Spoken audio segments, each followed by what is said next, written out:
Engines roared across the jungle clearing as Marines waded ashore. Overhead, silver-green aircraft with two-fin silhouette-carved contrails across the dawn sky. Japanese spotters on the ridgeline smirked. These outsized two-boom machines looked heavy, unworthy of combat. Within months, the same silhouettes would stalk their diaries with dread. Early Japanese diary entries often dismissed enemy silhouettes. The P-38's theater performance had not yet been tested.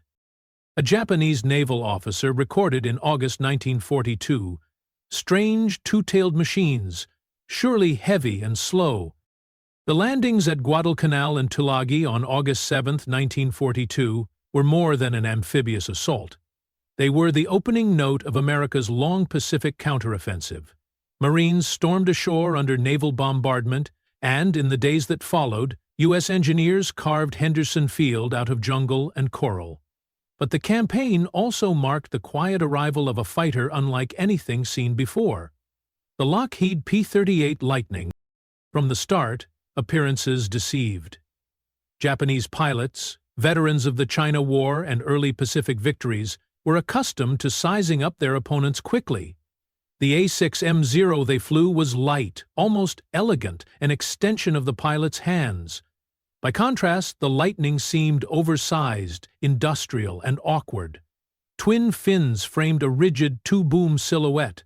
Its long, thin wings seemed fragile for so large a body. The ridicule came quickly, recorded in diaries and filtered into unit reports.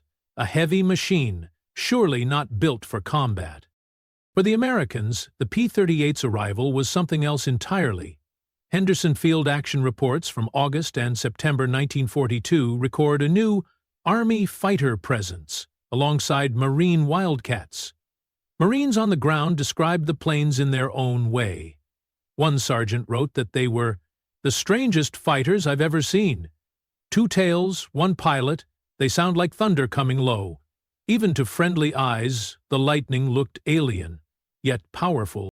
This was a moment shaped by individuals on both sides. GN.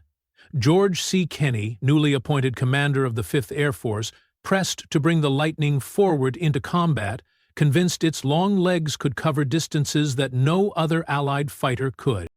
Among the young pilots training on the type was Maj. Richard Bong, then unknown, who would eventually become America's top-scoring ace with 40 victories, almost all in the P-38.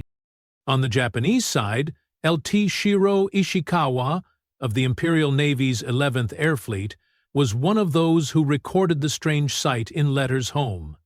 He compared the aircraft to a transport, remarking on how heavy and cumbersome it looked. These first impressions mattered because they shaped the way men approached combat. To the Japanese, accustomed to duels of agility, the new American fighter seemed too bulky to matter. To the Americans, it was a tool waiting to prove itself. The contrast was written in hard figures. The P-38's gross weight approached 14,000 pounds, more than double the Zero's 5,500 pounds empty. Its twin Allison engines gave it a service ceiling of about 44,000 feet, a realm the Zero could not reach. The Zero, for all its fame, was built for lightness. It had no armor plate and no self-sealing fuel tanks. The Lightning, though heavier, carried armor and protection that allowed pilots to survive hits that would have incinerated a Japanese fighter. And beneath the new air battles, the Guadalcanal campaign itself carried its own brutal numbers. Nearly 19,000 U.S. Marines landed in those first waves, digging in under constant threat of Japanese counterattack. Forensic evidence captures these moments. Action reports from Henderson noted the novelty of the aircraft. Captured Japanese diaries described two-tailed enemy aircraft, two-boom, dismissing them even as they entered the fight. The first glimpses of the Lightning highlighted a deeper conflict of philosophy. The Japanese doctrine rested on maneuverability, precision dogfighting, and the belief that a skilled pilot could overcome technological limits. The Zero embodied that. It was agile, it turned inside anything else in the sky, and it was deadly in the hands of experienced men. The American doctrine, shaped by industrial strength and engineering, looked different. The P-38 carried 4 .50 caliber machine guns and a 20mm cannon in its nose. Unlike wing-mount guns, these weapons fired straight ahead, requiring no convergence and delivering a concentrated burst.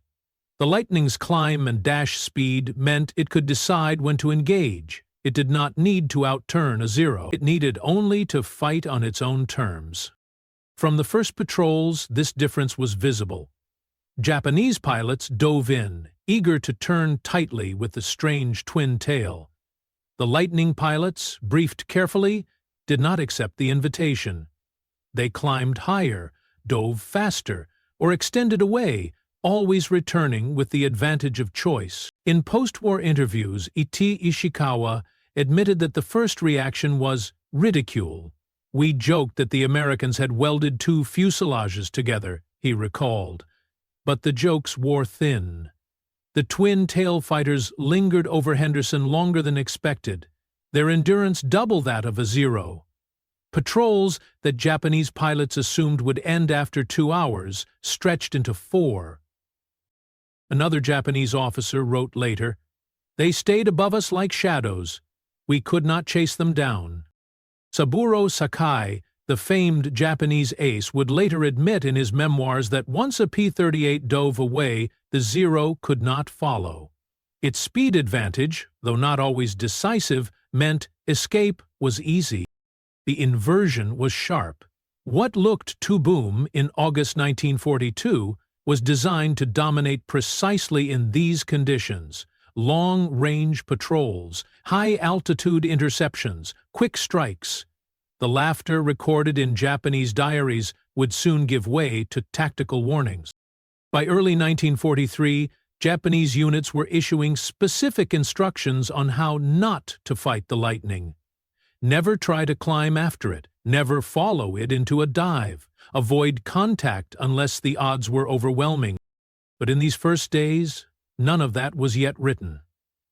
In August 1942, the P-38 Lightning was simply the strangest fighter anyone had seen, dismissed as a curiosity, judged by its shape. The men who dismissed it could not know that within months the two-boom twin-tail would set the terms of the air war over the Solomons.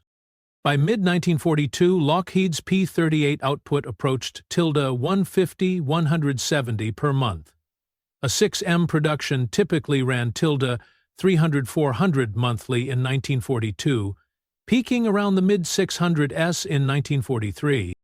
The P-38 Lightning did not emerge from a jungle runway, but from California's vast industrial grid. The story of its arrival in the Solomons began not with pilots, but with the workers of Lockheed's Burbank plant. From above, the factory hid beneath a camouflage net painted like suburban streets. From within, it was a hive. 23,000 men and women on shifts that blurred day into night, riveting metal, assembling engines, and shaping the twin-boom fighter that generals believed could change the war. Clarence Kelly Johnson, Lockheed's young chief engineer, had overseen its design. He insisted on speed, altitude, and concentrated firepower. The Lightning looked too boom compared to the sleek Zero, but its shape was a solution to engineering puzzles. Cooling 2 engines, mounting heavy guns in the nose, and giving pilots long legs across an oceanic battlefield, Johnson's design was radical, and in 1939, when the prototype climbed past 400 miles per hour, it was the fastest military aircraft in America. By 1942, those prototypes had become squadrons. General Henry Hap Arnold, head of the Army Air Forces, pushed them west. He saw what the Navy and Marines lacked: a fighter that could cross the Pacific's enormous distances, something that no Wildcat or Warhawk could achieve. At Burbank, production logs recorded the scale: roughly 160 aircraft completed each month, a pace Japan could not hope to match. The Mitsubishi and Nakajima plants that built the Zero managed a few hundred a month, peaking at 650, but they depended on hand labor and small batch methods. In California, modular sections rolled down assembly lines. Forensic target. Lockheed's production logs for spring-summer 1942 confirmed deliveries to Ferry Command in Hawaii, while War Department records show the aircraft routed south through Canton and Fiji to Australia and New Guinea. Getting a P-38 from California to the South Pacific was a logistical feat as complex as any combat mission. They could not simply be shipped in crates and reassembled. The Lightning was too large, its twin-boom design too intricate. Instead, they were flown a 6,000-mile leapfrog across island outposts. Pilots of the Pacific Ferry Command flew single-set Lightnings across endless stretches of water. The route stepped from California to Hawaii, then south via Canton and Fiji to Australia. With drop tanks, the range stretched to 1,300 miles. Barely enough to cover each gap. If weather turned or engines failed, there was no ditching in safety. Survivors' memoirs recall watching the ocean roll beneath them for hours, the sound of twin Allisons pounding like a heartbeat, until finally a speck of land appeared. Dozens of aircraft were lost to navigation errors and fuel exhaustion, yet enough made it through to stock forward bases. From there they were dispersed to squadrons preparing to deploy into New Guinea and the Solomons. To Kelly Johnson, whose design desk in Burbank seemed impossibly far from the steaming jungles where his aircraft would fight, Hap Arnold determined that the Lightning would prove America's reach. Cole Ross Charles McDonald, a rising pilot, would soon lead formations of P-38s in combat across New Guinea. These names connected California's factories to Pacific battlefields. Every Lightning that took off from Henderson Field carried the labor of thousands of civilians, most of whom never saw the jungles their work sustained. The difference between the U.S. and Japan was visible not only in numbers, but in method. United States, modular assembly lines, interchangeable parts. 23,000 workers at Lockheed alone. Japan, hand-fitting panels, smaller shops, fewer workers, and growing shortages of aluminum and high-octane fuel. By 1942, American plants were outproducing Japan's combined fighter output. Where Japan could field a few hundred Zeros each month, America was already preparing to flood the Pacific with Lightnings, Wildcats, Corsairs, and eventually Mustangs. Contrast pair, mass-produced outsized planes rolling off California assembly lines, visas elegant but hand-built Japanese fighters struggling under material constraints. Ironically, the Japanese did not immediately fear this production tide. Captured intelligence reports show little concern for the Lightning in mid-1942. Mockery of its shape dominated the first references. The Imperial Navy's analysts noted its heavy frame and assumed it lacked agility, never grasping that range and firepower were its true advantages. Caution note: the nickname Fork-tailed Devil that later clung to the Lightning came not from Japanese pilots in the Pacific, but from Luftwaffe reports in Europe. In the Solomons, Japanese pilots rarely used such terms. Their diaries show ridicule, not fear, at least in the early months. Here lay the inversion. What Japanese officers dismissed as an awkward design was the very symbol of America's industrial advantage. Factories disguised to look like suburbs rolled them out by the hundreds, and ferry routes stitched the Pacific into a supply chain Japan could not intercept. By the time the Lightning appeared over Guadalcanal, its existence had already shifted the balance. Japanese pilots laughed at the shape, but beneath that silhouette was the weight of a nation's factories. Every twin tail in the sky meant not just an airplane, but a system. Industrial labor, fuel convoys, ferry routes, logistics, an entire machine of war.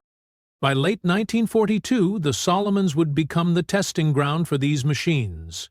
The laughter recorded in diaries was real, but it was laughter in the face of something Japan could not match: Soon the P-38 Lightning would show what those two-fin silhouette meant, the ability to arrive, to stay, and to kill. At 14,000 feet, 2 Zeros rolled in on a lone Lightning. Seconds later, one spun into the sea. The skies over Guadalcanal in late 1942 became a proving ground. Jungle, coral airstrips, and endless stretches of water framed one of the fiercest air battles of the Pacific War.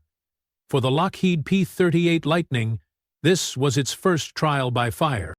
By November, the Japanese Tainan Air Group, veterans of Pearl Harbor and the Philippines, was contesting every Allied flight. The Marines' F-4F Wildcats and the Army's P-39S and P-40S were already battered, struggling against the Zeros' superior agility. Into this chaos came the twin-tail Lightning. On its first combat patrols, the aircraft startled friend and foe alike. Pilots recall the power of 2 Allison engines shoving them forward with a speed that felt alien compared to the single-engine fighters they had trained in. Japanese pilots, attacking aggressively, often expected the Lightning to turn and dogfight. Instead, the American pilots climbed steeply or dove away, pulling into escape maneuvers the Zero could not match. Mage. Thomas Tommy Lynch, who quickly gained a reputation as a lightning tactician, teaching others how to use speed and altitude as weapons. Saburo Sakai, the celebrated Japanese ace, flew missions against Allied fighters over the Solomons. His memoirs later recorded his frustration with the Lightning's refusal to turn fight. Lt. Col. Paul Wurtsmith, commanding the 49th Fighter Group, drilled his men to avoid traditional dogfighting. He understood the P-38's strengths: dive, climb, strike, and disengage. Early P-38 sorties over Guadalcanal often involved 20-24 aircraft. U.S. pilots claimed 3-to-1 kill ratios in initial reports, but archival reviews decades later revealed overclaims on both sides. True speeds mattered. The Lightning typically cruised ~250-270 emph, with combat dashes ~380 for just 30 seconds at a time. Plus, while Zero practical combat speeds sat ~280-300 emph. Rated max endurance told its own story. A P-38 could patrol for nearly 4 hours, covering vast stretches of the Solomon Sea. A Zero, limited by smaller tanks, managed just 2 hours before fuel forced a return. Attrition was brutal regardless. By early 1943, the Guadalcanal campaign had cost nearly 600 aircraft on each side, a deadlock measured in wreckage across jungle and reef. After-action reports filed by the 339th Fighter Squadron detail kills and losses, but cross-referencing Japanese logs shows discrepancies. Crashes into jungle and sea left many claims unverified. Saburo Sakai described his first encounter in plain terms. The 2-engined fighters did not turn with us. They climbed away, they dove away. Impossible to chase them when they chose to leave. It was an admission of a fundamental problem. The Zero excelled in a duel of agility. The Lightning refused that duel entirely. Other Japanese diaries echo this. One pilot noted bitterly that the two-tailed enemy could strike and disappear before they could close the distance. Engagements became games of altitude and timing rather than tight spirals in the sky. The Americans were not invincible. Early in the campaign, Lightning pilots still made mistakes. Some tried to turn with Zeros and paid with their lives. Others suffered engine failures in tropical heat, forced into crash landings. Action reports tell of Lightnings riddled with cannon fire, returning on one engine, landing with landing gear destroyed, skidding into coral dust. Mudge. Lynch's leadership mattered here. He lectured new pilots. Don't fight their fight, use the Lightning, stay high, stay fast, strike once. His unit began to see results. They accepted that dogfighting meant death, but energy tactics meant survival. Zero's strengths: unmatched agility in tight turns, initial climb, and pilot familiarity. Lightning's strengths: speed, climb beyond 20,000 feet, nose-mounted firepower, and range. The contrast shaped the very rhythm of battles. Zeros swarmed in packs, trying to lure Americans into turning duels. Lightnings hit from above, fired short bursts from concentrated guns, and then dove back into cloud cover or extended out to sea. Contrast pair, the graceful Zero was like a swordsman demanding a duel. The Lightning was a rifleman standing just outside reach, firing when he chose. The inversion could not be ignored. Japanese pilots had dismissed the Lightning as outsized. Yet here, in the skies over Guadalcanal, its clumsiness became advantage. Heavy engines meant staying power. The two-boom profile meant stability in dives that shattered the Zero's fragile frame. What looked like a transport in the air was dictating terms in combat. Pilots on both sides paid in blood. For every Lightning that returned shot full of holes, a Japanese Zero often fell smoking into jungle or sea. Yet statistics could not capture the strain. Henderson Field diaries note sleepless nights under bombardment, exhausted ground crews patching Lightnings with scavenged parts, and young men counting the odds before each mission. One Marine chaplain wrote, "The twin-tail fighters come and go. The men who fly them, sometimes they don't return. We bury them in the red soil before the next flight." Kill claims in this period must be treated with care. Both sides inflated numbers, sometimes dramatically. In the confusion of air battles with smoke, fire, and ocean spray, it was easy to misidentify crashes. Many kills simply disappeared into jungle canopy, never confirmed. Historians now suggest that Allied claims of 3-to-1 ratios were optimistic. Japanese records show heavier losses than official totals, but not to that extent.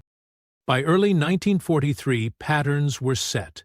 The Lightning was not invincible, but it was dependable. It could meet the Zero on terms that favored the American pilot. More importantly, it could stay in the sky long enough to escort bombers, patrol sea lanes, and wear down Japan's dwindling reserves of trained pilots. Attrition was the cruel teacher. Japan could not easily replace its veterans. America could. Every month, Lockheed shipped more Lightnings. Every month, more pilots like Bong and Lynch rotated into combat. By contrast, the Tynan Air Group was burning through its aces at a pace no nation could sustain. What began as laughter in Japanese diaries was now shifting into something else: tactical warnings, grudging respect, and the first traces of fear. The slow truck had proven it could not be caught. In the skies of Guadalcanal, the P-38 Lightning earned its place, not as the sleek duelist Japan expected, but as the hunter that refused to play by their rules. The Solomons campaign was far from over. Ahead lay the most audacious test of all: the long-range strike that would reach across 600 miles of ocean and change the course of the war by bringing down Japan's most revered commander. A6M top speeds varied by model/altitude, (316, 331.1). Pilots often fought at lower sustained speeds, and the Zero's lack of armor/self-sealing tanks raised dive risk. Target sighted, 9:34 hours, Bougainville coast. The coded log entry sealed the fate of Japan's most famous admiral. The morning of April 18, 1943, began like any other in the northern Solomons. Over Bougainville, rain squalls drifted across ridgelines and the sea shimmered under broken clouds. On the Japanese base at Rabaul, guards and clerks carried out routine tasks, unaware that within hours, Admiral Isoroku Yamamoto, the architect of Pearl Harbor, would be dead. For the Americans, the day began with a secret. U.S. Navy codebreakers, working under Station Hypo in Hawaii, had intercepted and decrypted a message detailing Yamamoto's inspection flight to Bougainville. The signal contained precise coordinates, times, and aircraft details. It was an opportunity so rare it seemed impossible. the chance to ambush the man who had humiliated the United States at Pearl Harbor. President Roosevelt himself was informed. The decision came quickly.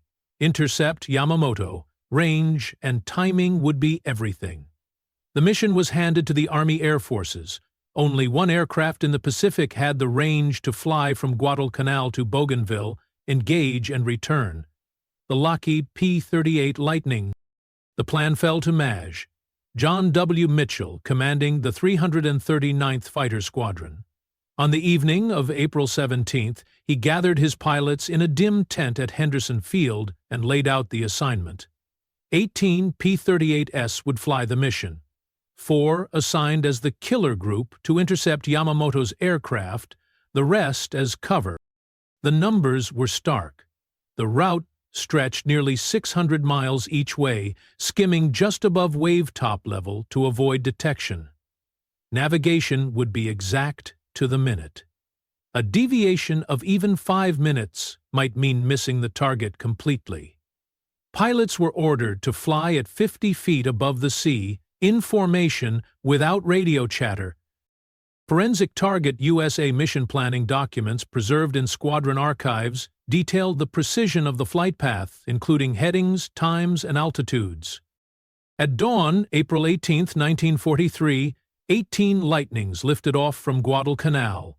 Engines thundered as they skimmed the sea, propeller tips kicking spray at times. Each carried drop tanks for the long journey, their crews tense in cockpits crammed with maps and wristwatches. The strain was immense. Pilots watched fuel gauges tick down, knowing there was no margin for error. If they missed Yamamoto, they might not even have enough to return. At 9:34, almost to the minute, lookouts spotted the glint of aircraft moving along the Bougainville coast. It was Yamamoto's formation. 2 Mitsubishi G4M Betty bombers, each carrying senior officers, escorted by 6 Zero fighters of the 705th Kokutai. May.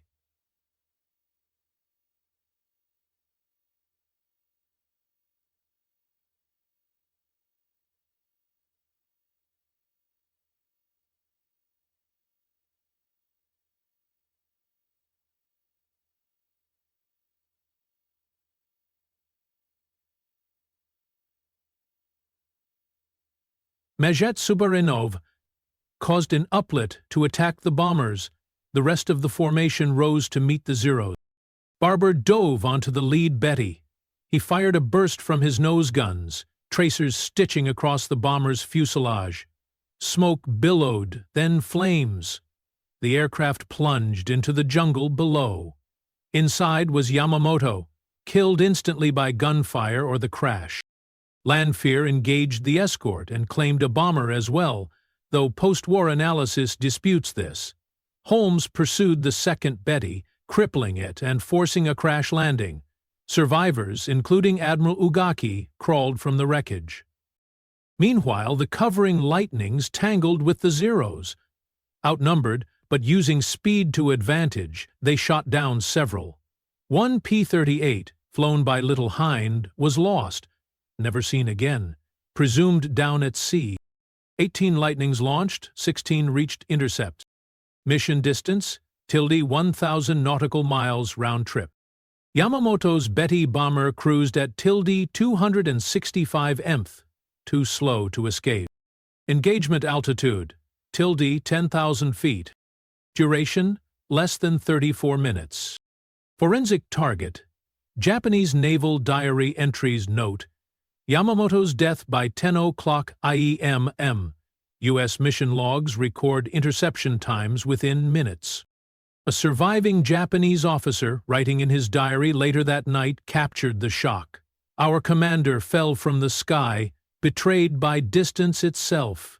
The enemy appeared where no enemy should be. To Japanese crews, the idea that Americans could reach Bougainville undetected seemed impossible. The psychological blow was devastating. From the start, credit for the kill became controversial. Lieutenant Rex Barber and Captain Thomas Lampier both claimed the decisive strike. U.S. Air Force records initially credited Lampier, though later research, including wreckage analysis and trajectory reports, leans heavily toward Barber. The debate persists among historians. What is clear, Yamamoto's bomber was destroyed by the P-38 attack, and his death was certain. The mission represented more than a tactical victory. Japanese secrecy. Yamamoto's schedule, transmitted in plain code, reflected overconfidence. His position should have been unknowable. American planning, precision navigation, long-range endurance, and intelligence fusion put the Lightnings in exactly the right place at the right time. Contrast pair. Japanese reliance on secrecy versus American reliance on logistics and technology. The inversion was profound. The same twin-tail Lightning that had been ridiculed in 1942 as outsized and truck-like had now executed the most precise decapitation strike of the war. The blocky profile machine had reached farther than any Japanese aircraft expected, struck with lethal efficiency, and vanished into the clouds. News of Yamamoto's death was kept secret in Japan for weeks. When announced, it was couched in language of martyrdom. For the Allies, morale soared. Headlines called it revenge for Pearl Harbor. For the men who flew the mission, there was no celebration. They returned exhausted, fuel tanks nearly dry, nerves shredded by the long flight home. One pilot wrote in his report, "The ocean seemed endless on the way back. Only when Guadalcanal came into sight did I breathe again." Lt. Hines' absence weighed heavily. The squadron lost one man to kill the enemy's greatest strategist. Yamamoto's death was more than symbolic. He had been Japan's most pragmatic strategist, often warning that war with the United States would be unwinnable if prolonged. His successors lacked his caution. The Imperial Navy's morale never fully recovered from the loss. For the Americans, the mission was proof of concept. Intelligence, range, and industrial power could combine to reach anywhere. The P-38 Lightning had not just fought a battle. It had altered the course of the Pacific War. On April 18, 1943, the war turned a page. The Lightning had carried America's will across an ocean, struck its enemy at the heart, and returned. What began as a ridiculed silhouette now stood as the instrument of vengeance. The Japanese would never again laugh at the twin-tail fighter.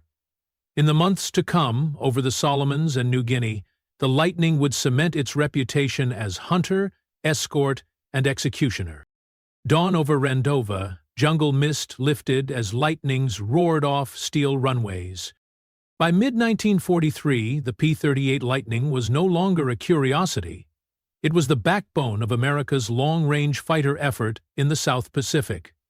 From the airstrips carved at Guadalcanal and New Georgia to the pierced steel planking (PSP) runways of Rendova, its two-finned silhouette rose from the morning mist, a daily reminder that the balance of power in the air had shifted.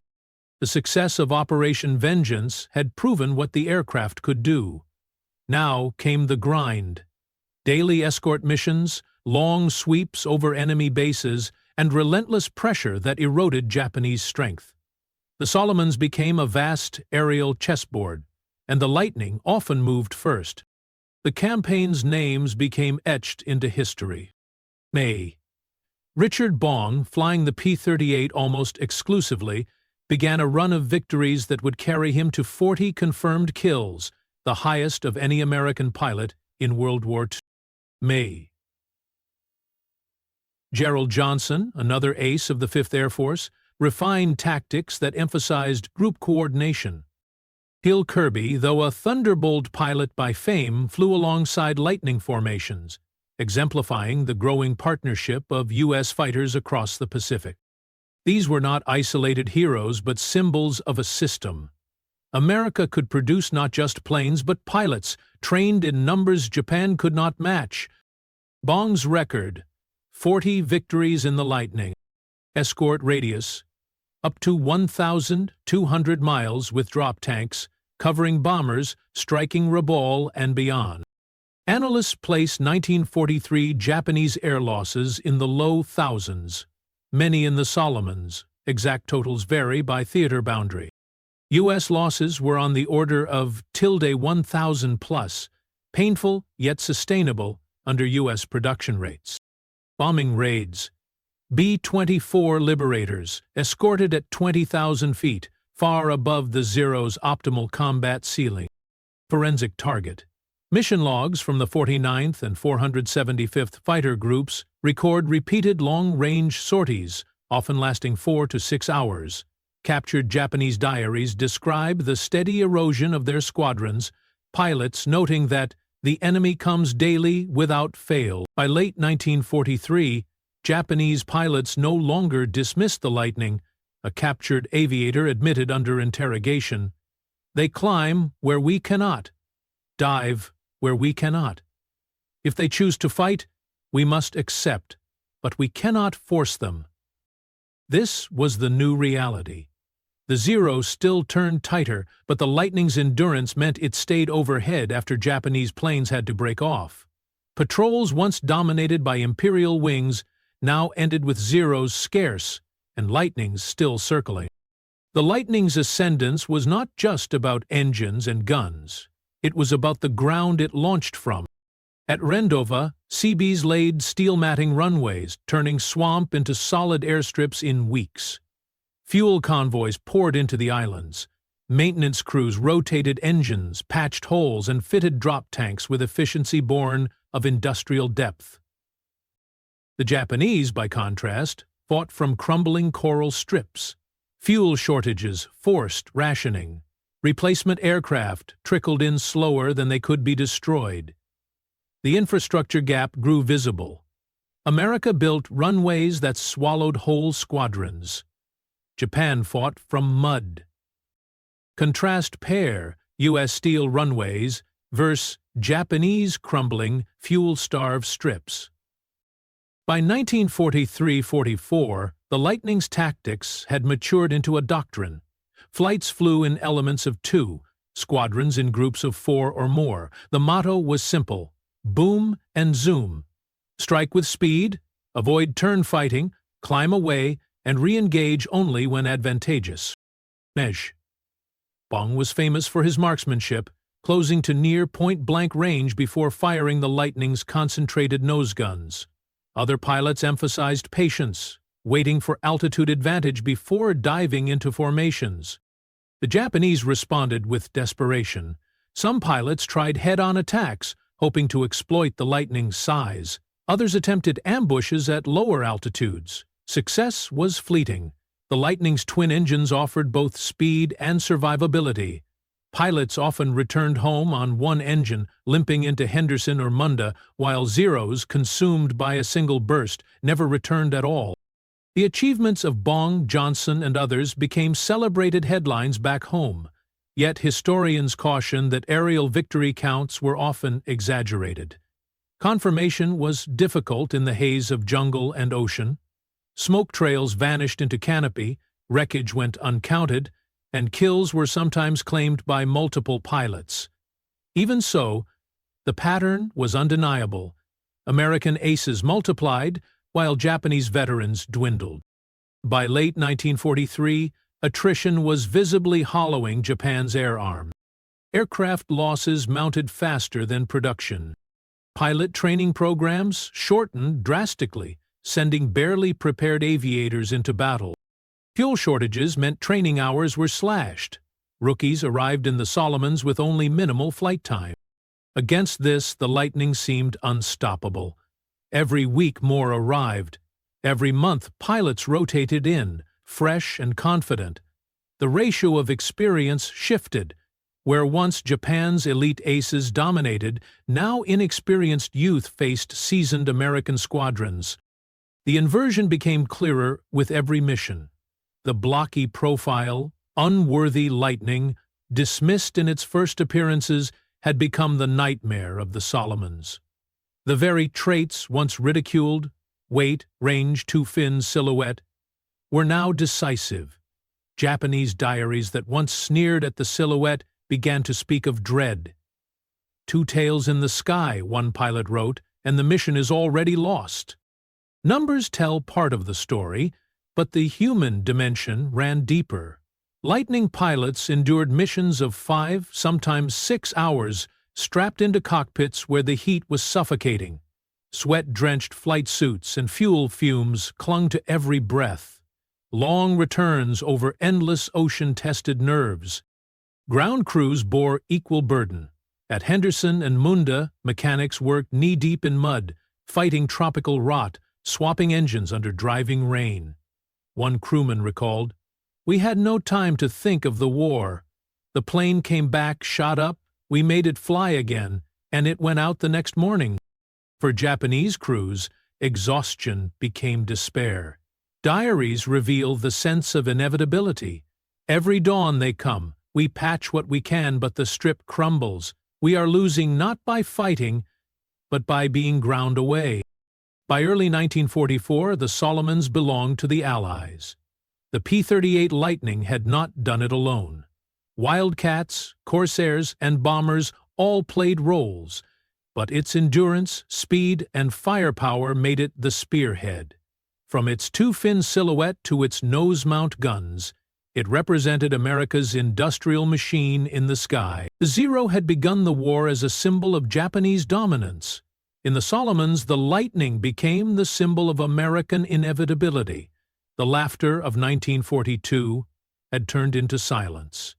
The next challenge lay further west, in New Guinea and the Philippines, where the Lightning's strengths would be tested against the vast geography of the Pacific, and against the coming arrival of the Mustang. Both sides overclaimed. Figures here use cautious ranges and later cross-checks, rather than single-source tallies. By 1944, pilots quipped the Lightning was too good to retire, too heavy to keep. The year 1944 brought a turning point. The P-38 Lightning had carried the fight across the Solomons, escorted bombers, and even executed the war's most famous interception. Yet, as the Pacific campaign pressed further west, to New Guinea, the Philippines, and beyond, the aircraft that had once seemed indispensable began to show its limits. In the Solomons, the Lightning's endurance had been unmatched, but new challenges emerged. Missions stretched even further, across distances that tested both pilot stamina and machine reliability. The Lightning's twin Allison engines, so powerful in temperate climates, began to struggle in tropical heat. Cylinder failures, coolant leaks, and fuel vapor lock plagued units across New Guinea. Ground crews battled constantly. At Nadzab airstrip in New Guinea, mechanics reported engines seizing mid-sortie, forcing pilots into dangerous crash landings. Some units began to lose more aircraft to mechanical failures than to enemy fire. Forensic Target, USAAF technical reports from the 475th Fighter Group document recurring Allison engine issues in tropical environments, often citing heat stress as the primary cause of non-combat losses. Gin. George C. Kenney, 5th Air Force commander, continued to champion the Lightning, praising its long-range punch, but acknowledging its maintenance demands. Cole Charles McDonald, a leading P-38 ace, defended its combat record but admitted the Mustang was faster and cheaper. L.T. Cole, Tommy Lynch, one of the Lightning's early masters, was killed in 1944, a blow that underscored the cost of prolonged combat. While the Lightning fought on in the Pacific, another machine entered the stage in Europe, the North American P-51 Mustang. Designed with sleek lines and equipped with the Rolls-Royce Merlin engine, the Mustang offered a top speed of -440, marking the Lightning's -414. Perhaps more decisive was cost. A P-38 averaged $90,000, 0 cents, $100,000 per unit, nearly double the Mustang's $50,000, 0 cents. In a global war fought on production lines as much as in the skies, efficiency mattered. By mid-1944, USAAF planners concluded that the Mustang could shoulder the long-range escort role over Europe. The Lightning, though still vital in the Pacific, no longer held the same aura of inevitability. By 1944, the Pacific Theater fielded around 1,200 operational P-38s. Mustang squadrons in Europe reduced bomber loss rates by over 70%, proving their worth. In tropical climates, P-38 maintenance hours per flight hour often ran significantly higher than the P-51, sometimes approaching double, depending on unit and season. Attrition mounted. Hundreds of Lightnings were lost not to enemy fire, but to engine or cooling failures. Yet the Lightning remained deadly. Squadrons still racked up aerial victories into 1944, particularly against bombers and poorly trained replacements. The Lightning had proven itself as a long-range hunter and interceptor. The Mustang, by contrast, excelled as a mass-produced escort. P-38, superior firepower, twin engines for safety, unmatched range early in the war. P-51, faster, cheaper, easier to maintain, more agile in dogfights. Contrast pair, the Lightning dominated the early Pacific War, but the Mustang became the late war symbol of Allied air supremacy. The nickname fork-tailed devil is often cited as universal. In truth, it originated in Europe, in Luftwaffe reports, not from Japanese pilots. In the Pacific, diaries spoke of the two-tailed enemy, often in tones of frustration, but rarely using that phrase. The twist stung. The very aircraft that had given the United States its first long-range reach, that had killed Yamamoto and bled the Japanese air arm in the Solomons, was now being judged as too costly, too heavy, too maintenance-intensive. Pilots themselves were conflicted. Many loved the Lightning, praising its stability and firepower. Others admitted the Mustang felt more responsive, more forgiving. By late 1944, units in Europe were phasing the P-38 out of frontline escort roles. In the Pacific, it still flew, but with a shadow over its future. For the men who flew it, the Lightning remained more than a machine. Pilots spoke of the comfort of twin engines, the knowledge that one could still bring you home if the other failed. After long missions over jungle or open ocean, that reassurance mattered. One pilot from the 475th recalled, "The Mustang may have been faster, but I'd take a Lightning over water any day. She brought me back on one engine twice." Ground crews, however, cursed the constant work. Heat and humidity corroded parts, engines had to be stripped and rebuilt in improvised workshops, and spare parts lagged weeks behind. The love pilots had was not always shared by the men with grease on their hands. Even as Mustangs rose to dominance elsewhere, the Lightning still mattered in the Pacific. Its range and twin engines suited the geography. When MacArthur pushed into the Philippines in late 1944, P-38s escorted bombers across seas too vast for other fighters. They strafed shipping, hit airfields, and patrolled skies where Japanese resistance remained fierce. But the cracks in its supremacy were visible. The Lightning was now part of a family of American aircraft, not the singular edge it had been. The Mustang was stealing headlines, while the Corsair and Hellcat carved their own reputations in naval service. By 1944, the P-38 Lightning stood at a crossroads. It was too effective to discard, yet too demanding to remain America's only long-range hope. Its early dominance had given way to transition. What began as the aircraft Japan laughed at had become the aircraft America debated. Still lethal, still beloved by many pilots, but increasingly overshadowed. The Lightning story was no longer about proving itself. It was about holding its place as newer machines took the stage. The twist was plain. The twin-tail fighter that proved America's reach was itself reaching its limits. Ahead lay memory, legacy, and the perspective of enemies who had once dismissed and later feared it. A Japanese veteran told NHK interviewers in the 1960 SHTT, "We laughed at its shape. Then we prayed for clouds." By the war's end, the P-38 Lightning had flown thousands of sorties across the Pacific. Yet its true power lingered not only in victories counted or aircraft destroyed, but in the memories it left behind. both American and Japanese. Post-war testimonies reveal how an aircraft first ridiculed as outsized became a symbol of inevitability.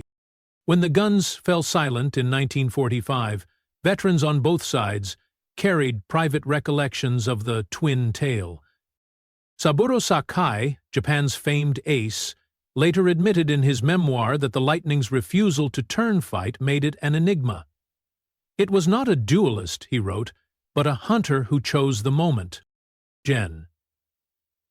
George C. Kenney, writing in Post-War Reflections, credited the Lightning with carrying the 5th Air Force across distances no other fighter could manage. "Without the P-38, our offensive reach would have been crippled," he concluded. In the United States, Major Richard Bong, America's top ace with 40 kills, became a household name. His death in a P-80 jet accident in August 1945, on the very day the atomic bomb was dropped on Nagasaki, cast his lightning victories in poignant light. Total production: 10,037 P-38s built. President kills in the Pacific: on the order of 1,800. Verification: standards varied, tallies debated. By late 1944, Japanese aircraft production had collapsed to fewer than 500 fighters per month, a fraction of America's monthly totals. By war's end, Japanese pilot training had shrunk to mere weeks, while American squadrons rotated in thousands of hours of experience. Surviving Lightnings today, roughly 30 airworthy examples, treasured in museums and airshows. Forensic target: testimonies collected during the International Military Tribunal for the Far East included references to the devastating effect of Allied air power, with P-38 patrols frequently cited as symbols of American reach. Japanese oral histories, recorded in the 1950s and 1960s, reveal the shift in perception. Veterans described the moment they realized the Lightning had changed the war. One pilot told NHK interviewers, "At first we ridiculed it. Then we saw it escort bombers all the way to Rabaul. There was no escape. It circled above until fuel forced us home." Another reflected bitterly, "The two-fin silhouette meant death. We prayed for weather, for clouds, for anything that would keep them away." Even decades later, the shape of the aircraft was seared into memory. The levity of 1942 hardened into unease in post-war recollections. For the Japanese, the Lightning was remembered as an unstoppable shadow. For Americans, it was remembered as a workhorse and a symbol of industrial triumph.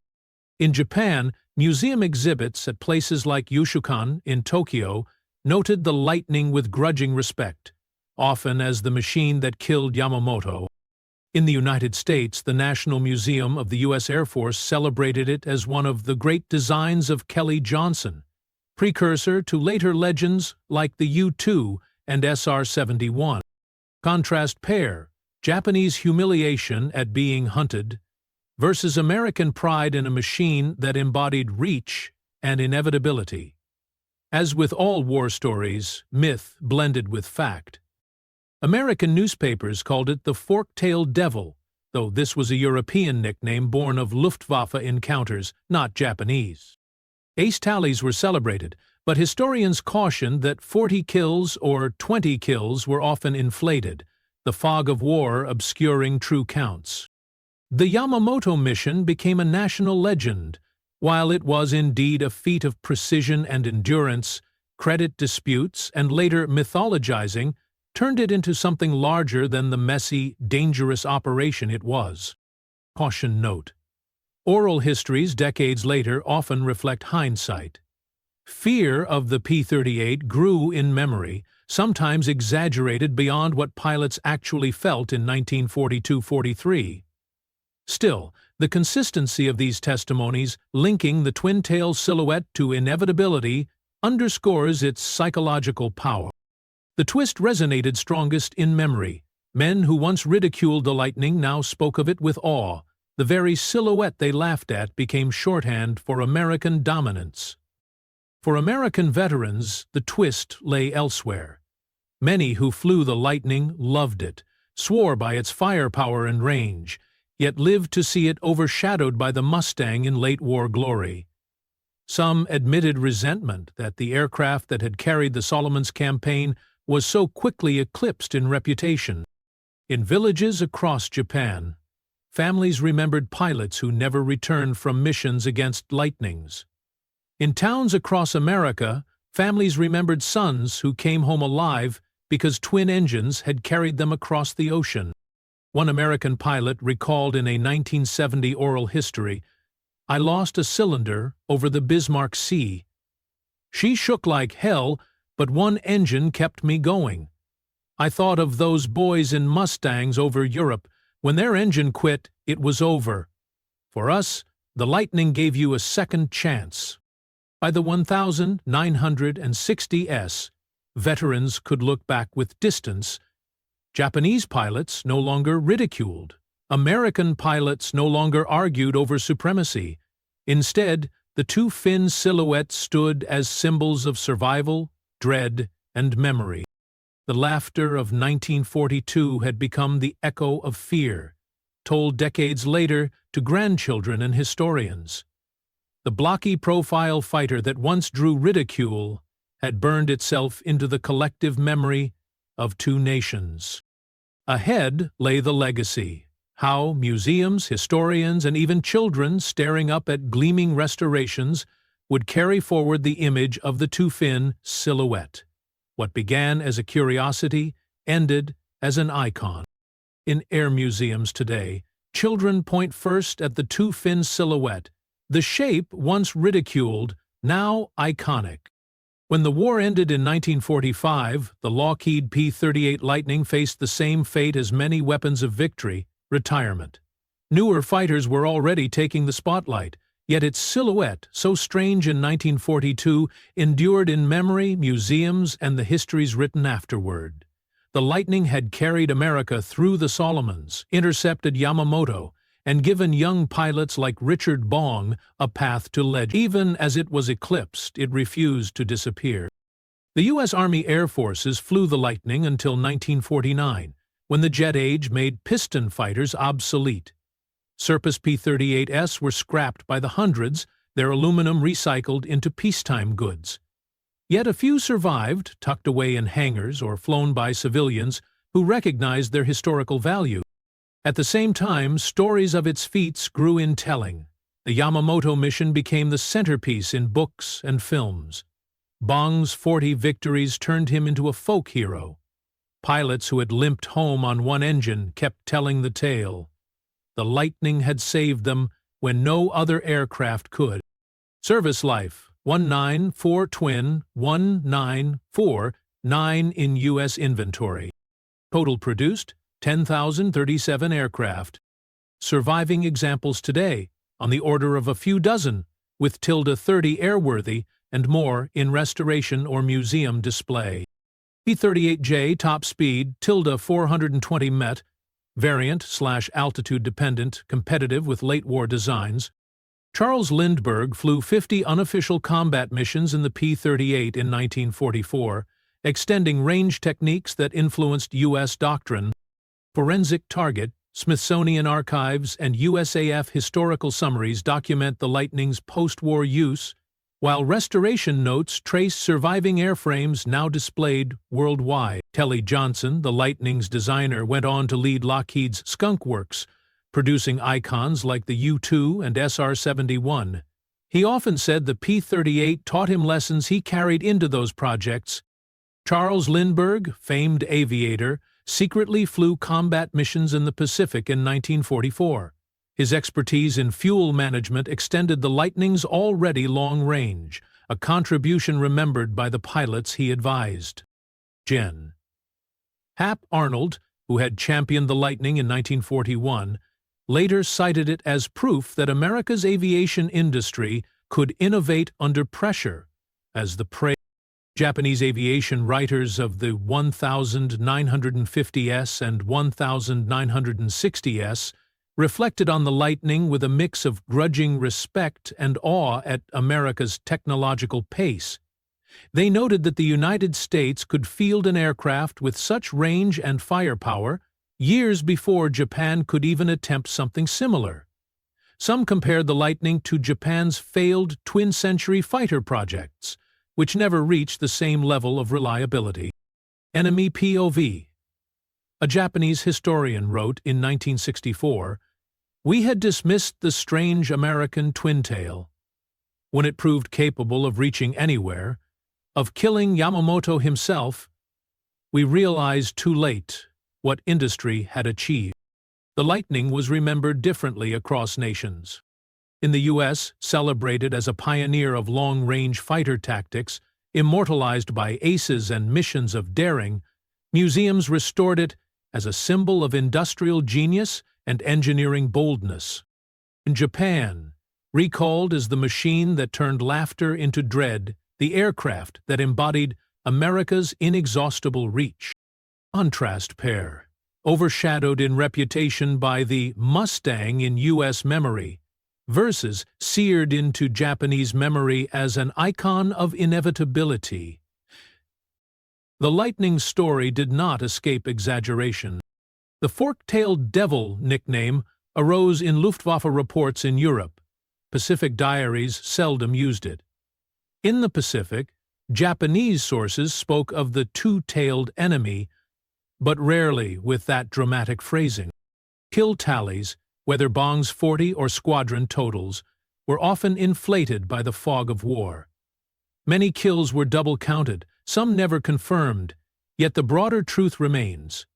The Lightning drained Japan's strength through relentless pressure. The Yamamoto intercept grew mythic. In reality, it was a risky, exhausting mission, with disputed credit and one Lightning lost. But in memory, it became a clean story of vengeance, amplified into legend. Caution.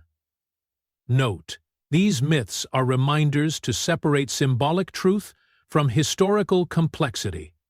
The Lightning's legacy rests not only on numbers but on the psychological impact it carried into enemy diaries and post-war memory. Perhaps the greatest twist is how perception inverted. What began in 1942 as an aircraft ridiculed for being outsized ended as one of the most iconic silhouettes of World War II. The very features ridiculed, the two-fin silhouette, the heavy frame, became its signature. Children in post-war America pointed at the tails first in museums. Japanese veterans admitted they never forgot the shape. The blocky profile truck with wings became the aircraft remembered long after sleeker contemporaries faded from memory. Today, the surviving P-38s are prized treasures. The Smithsonian National Air and Space Museum in Washington, D.C. preserves one in pristine condition. Airworthy examples at major shows draw crowds who recognize the Lightning's distinct turbo whistle. For veterans who attend, the sound brings memory rushing back. A Marine who fought on Guadalcanal once stood before a restored Lightning and said quietly, "That's the one that circled above us. We knew we were not alone when we saw those tails." In Japan, the Yushikan Museum acknowledges the Lightning in exhibits about the air war. Though not celebrated, it remains a point of bitter memory, the machine that ended Yamamoto's life and haunted the Solomons campaign. The P-38 Lightning was not the perfect fighter. It was expensive, demanding, and eventually overshadowed. Yet it left a mark larger than its statistics. It embodied America's industrial might, carried aces to glory, and executed missions that defined the Pacific War. The silhouette, once ridiculed as awkward, became in time a symbol of power and inevitability. From Guadalcanal to Bougainville, from the Yamamoto intercept to the dawn flights over Rendova, the two-fin silhouette traced a path across the Pacific sky. Today, in hangars and museums, the Lightning stands gleaming under spotlights. Children point at the tails, veterans pause in silence, and historians still debate its numbers, but no one laughs. The outsized fighter that Japan dismissed in 1942 became one of World War II's most feared and most iconic machines. Its legacy is not just in airframes preserved, but in the echo of memory, where laughter turned to awe and the blocky profile became unforgettable.